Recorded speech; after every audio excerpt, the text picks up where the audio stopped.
dukanya. Ada suka duka. Akan ada yang menerima, tadi saya bilang ada yang menolak, itu biasa.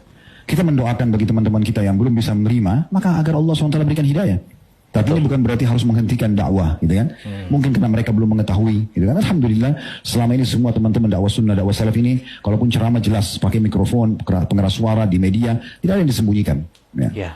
Saya pernah berbicara dengan seorang tokoh, kebetulan tidak sengaja ketemu di musim haji. Beliau di sebelah saya, kemudian salah satu tokoh yang dikenal, gitu ya.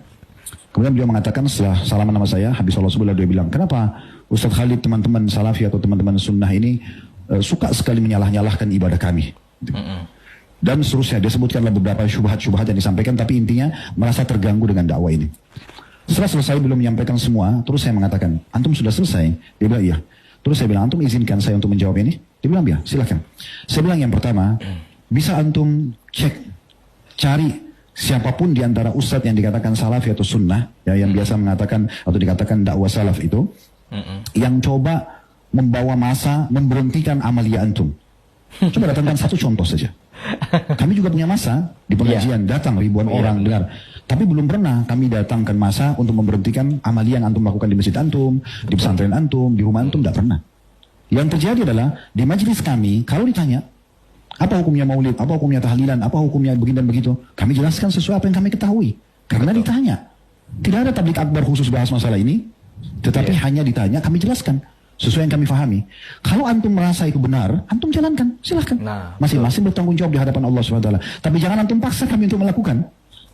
Betul, saya sepakat di sini ya. Bahkan di Madinah pun ya, bahkan di Madinah nih, yang mayoritas di situ salafi. Terus di Mekah, yang dimana di situ juga mayoritas salafi.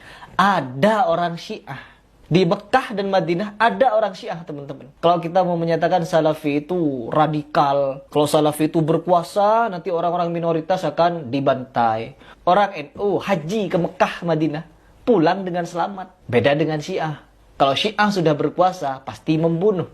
Sebagaimana yang terjadi di Iran. Ya Allah, pembunuhan di situ, luar biasa, teman-teman. Bahkan di sini kalau kita melihat pembubaran-pembubaran yang ada di Indonesia ini, itu sangat luar biasa menyayat hati. Di mana mereka bermesraan dengan orang-orang non-muslim, bermesraan dengan biksu, dengan pendeta Kristen.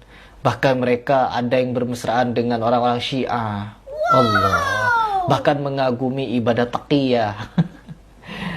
Ya Allah, bahkan ada yang menyatakan juga, orang Syiah nih yang menyatakan, benar-benar orang Syiahnya, kalau tahlilan, haul, maulid itu adalah tradisi Syiah yang dipakai oleh NU. Bapak dan ibu-ibu, saya punya tesis, saya punya teori bahwa ini adalah usaha salafiyah, salafiyin, wahabiyin, bukan usaha Ahlussunnah wal Jamaah.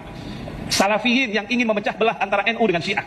Salafiyah yang ingin memecah belah antara ulama-ulama sunnah dengan Syiah. Maulud bid'ah, orang Syiah yang pertama yang membawa maulud yang dipakai oleh Ahlussunnah wal Jamaah. Hol, orang Syiah yang pertama membawa hol dan dilanjutkan oleh NU. Tabarruk, berkah, ziarah kubur, tawassul, solawatan rame-rame adalah semuanya tradisi Syiah yang juga dilakukan oleh Ahlussunnah wal Jamaah. Saya tidak ada perbedaan dengan kiai-kiai. Mereka tawassul, mereka tabarruk, mereka kunut, mereka macam-macam. Saya sama dengan dia. Tapi saya Syiah, dia Ahlussunnah wal Jamaah, saya bersaudara dengannya. Tetapi kemudian salafiyah yang mengatakan bahwa ini bid'ah, lalu diadu antara Ahlussunnah dan Syiah. Itu mungkin yang dapat saya sampaikan. Mohon maaf. Assalamualaikum warahmatullahi wabarakatuh. Kalau tahlilan, haul, maulid itu adalah tradisi Syiah yang dipakai oleh NU. Sudah ada bukti itu, tapi masih saja dibela. Ustadz Khalid ini ketika dia ada di kajian bagaimana cara menyikapi hukum-hukumnya mengenai tahlilan, maulid, dan haul, ya gak usah dikerjakan gitu. Karena apa? Karena tidak ada bimbingannya dari Nabi Muhammad, apalagi tahlilan 3 harian, 7 harian, 40 hari, yang katanya ada perkara goib di situ yang diketahui oleh tabi'in. 7 hari, 40 hari, buat kenduri, bagi makanan, kirim doa. Tidak dilakukan Nabi. Tidak dilakukan Abu Bakar, Umar, Utsman, Ali, sahabat Nabi. Tapi ada dalam fatwa tabi'in, namanya Imam Atha. Kata Imam Atha, ulama dari kalangan tabi'in, orang yang meninggal dunia, maka dia diuji di kuburnya selama 7-40 hari, maka dianjurkan bersedekah. Perkara goib yang belum diketahui Nabi itu berarti. Ya, perkara goib yang belum diketahui Nabi dan diketahui oleh tabi'in. Akhirnya apa? Tabi'in yang ngajarin tahlilan. Nabi enggak tahu perkara goib itu. Telat turunnya perkara goib itu, telat turun ke tabi'in akhirnya. Begitu. Lanjut dulu dah. Karena masing-masing berhujjah. Jadi tidak ada maksud dan tujuan kami untuk menyerang antum. Jangan difahami untuk menyerang. Karena tidak ada materi khusus membahas tentang masalah amalia antum, tidak ada. Kalau ditanyakan kami jelaskan. Dan itu hak kami menjelaskan di pengajian kami. Sebatas itu. Dan sekali lagi, tidak pernah ada pergerakan massa, memberhentikan atau tidak. Sama sekali. Dan itu hak kita masing-masing. Antum mengatakan boleh, kami mengatakan tidak boleh. Saling menghormati, selesai kan gitu. Konsepnya. Kami teman-teman salafi ini hanya butuh dalil. Saya bilang begitu, di rumah Allah saya menyampaikan kepada beliau, kami cuma butuh dalil. Ada dalil, antum akan temukan kami berada di saf pertama mengerjakan perbuatan itu. Apa saja, ini dalilnya, ini hadisnya, ini ayat Al-Qurannya, ini perkataan sahabat. Kami langsung melakukan itu. Betul. Insya Allah kami yang pertama melakukannya. Tapi kalau tidak ada dalil, antum akan temukan kami paling jauh. Setelah sebatas itu.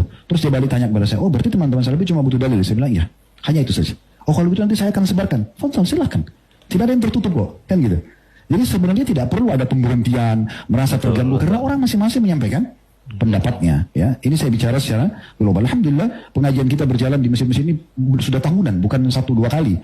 Alhamdulillah kita selalu sampaikan kalau Allah, kalau Rasul, dan tidak ada penyebutan nama, tidak ada nama penyebutan organisasi, ya, tidak pernah kita sakitin siapapun. Tapi kalau ditanya tentang hukum kita jelaskan. Nah ini hukum yang kita ketahui kan gitu. Masing-masing boleh menyampaikan. Allahu a'lam. Jadi kedepannya saya berharap mudah-mudahan tidak terjadi lagi hal-hal yang seperti ini. Kalau ada yang dirasa dari penyampaian salah satu dai, siapapun dia di negara kita ini, yang kemudian dianggap penyampaian itu kurang pas, oke, dipanggil, diajak dialog, diziarahi, ya. Kemudian ini lebih baik, lebih bijaksana, tujuan lebih baik daripada dari nggak enak kelihatannya, mesti didatangi, diberhentikan, disorak-sorakin, kan jadi nggak enak. Umat Islam sama umat Islam kok ada masalah apa nih, gitu kan? Hanya karena tidak sefaham dalam masalah amaliyahnya, ini nggak penting gitu. Iya. Apalagi sama-sama ahli sunnah, itu sama sekali tidak diharapkan tentunya. Allahu a'lam.